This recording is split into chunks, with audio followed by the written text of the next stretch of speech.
destroy and weaken parent-child bonds than any other system in this country. Because they call a child to the court, a 5-year-old child. Yeah.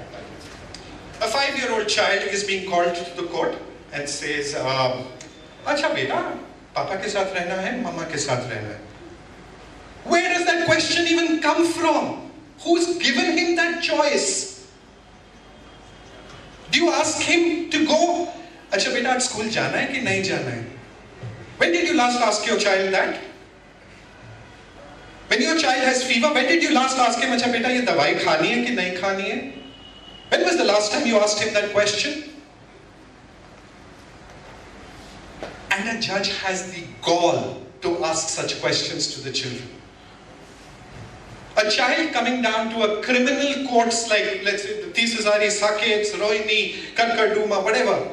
There are criminals all around. What do you think the child is going to go through? They have absolutely no clue. And they have no understanding of what damage it does to the children. We've been able to actually quantify the kind of damage, and it is crazy. It is absolutely crazy. Because let me tell you the story of why this whole battle started for me. And this is the story of Vidushi I met. Of course, the name has been changed. I met her very long back. At that time, I was very, very young. She was a 6-year-old child, and her parents actually just separated from each other. And in this case, it was the mother who poisoned the child. But it's equally prevalent in mothers and fathers. So let's not beat around the bush on that. Whoever has the custody, whoever has the power, abuses it. Is that true? Anybody who has the power over a child is abusing it. So this Vidushi was an amazing child. You know, when I met her, she was somebody, you know, I'd met her, and I'm generally very fond of children, so I was just playing around with her and things like that, and she said, "I want to become the Enid Blyton of 21st century." I still remember those words as a 6-year-old child. I was like, yeah, absolutely. And I met her again, because I also work with healthcare management, healthcare institutes, and I've helped build hospitals and things like that. In a friend's psychiatric facility, about 12 years later, she had cut her wrists 3 times. She was locked up inside a room because she was scared of going out and meeting people. She had, in the last 3 years, and she was 17 that time when I met her, in the last 3 years she had been aborted 3 times. And why? Because when they were separated, in this case her mother told her, "Oh, your father is going to actually take you to the jungle and feed you to the tigers." She laid heinous allegations of sexual abuse against the father in court. She would tell the child that, "Oh, your papa is going to take you for a birthday party. Don't eat the cake will be poisoned." These are really true things. "Oh, your papa bought you a new dress. That new dress will cause chicken pox in you." Now, to all of us, they may seem extremely funny, ha, what stupidity. For a 6-7-year-old child, that is the truth, because her mother is saying so. That is the truth. And she, when I met her and she was 17, by that time she understood that her mother had lied to her, so she hated her mother, and she blamed her father for abandoning me. She blamed him, and she says, "You knew I was going through all of this. Why did you leave me?" He tried to explain to her that, "Beta, the courts just wouldn't give me time. I fought for you, but nahi hua." What do you mean? What do you mean? She just had this one look and said, "If I had cancer, which couldn't be treated, would you just abandon me, or would you spend the rest of your life trying to get me treated?" The answer lies in your conscience, each one of you. Since I'm short of time, I'm not going to talk about this parental alienation more. But this parental alienation is something which is very close to my heart, because that is, remember the first slide when I said 20 times more likely, 10 times more likely to go to prison and everything. Parental alienation is the biggest cause for this.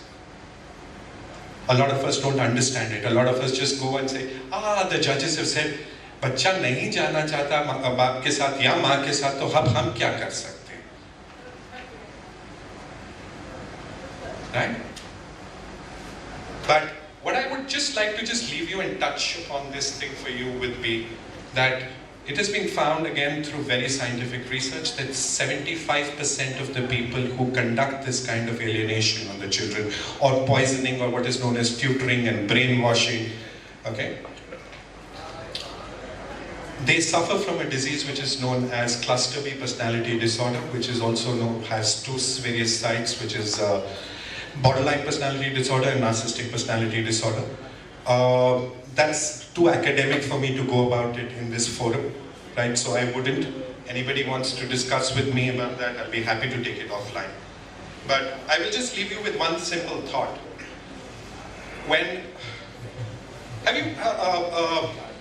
We've all heard of ISIS, right? The Iraq and Syria crisis, where there are people who are actually indoctrinating people to go ahead and become suicide bombers. Yeah? We all heard about it? Yeah? We know about these fundamental extremist organizations. The tools and techniques they use to brainwash people to become suicide bombers are exactly the same tools and techniques used in parental alienation. They are equatable. So anyway, I'll leave you on a very more positive note. There is an answer, there is a solution. The solution is very simple. There are very simple reforms available for the courts to do. The first reform is, the Law Commission report is lying there. If there are any journalists over here, please push for it. Please push for it. Yeah? Write some articles about it. If there are some lawyers which are here, go and educate the judges about it. That the Law Commission report is lying there on shared parenting. Sit down. Talk about it. Learn and educate yourself, of course, first. Two countries, that is Brazil and Mexico, have criminalized parental alienation. That means it's a criminal offense to alienate or brainwash or tutor your child. Right? It's time we do that too in our country. Third is, the child access and custody guidelines are available. They're available online on Himachal Pradesh High Court's website. They're available on Punjab and Haryana website. Let's be honest. I've personally given it to every family court judge in Delhi. So if you're in Delhi, all those judges have it. Whether they wish to do it or they don't, I personally means it went through Justice Hema Kohli, who was the head of the family court committee at that point of time. But I know that it's been there with them. All they need to do is just implement it. Everybody agrees with it. I can promise you that. And child interviews really need to be banned. And that's it. So, this NGO was started by me, the Parvarish NGO, with a dream. That is my last slide on the dream, what I have. I welcome all of you to be part of that dream, and I hope we all together can make a difference and make our children and our society a little better tomorrow. Thank you.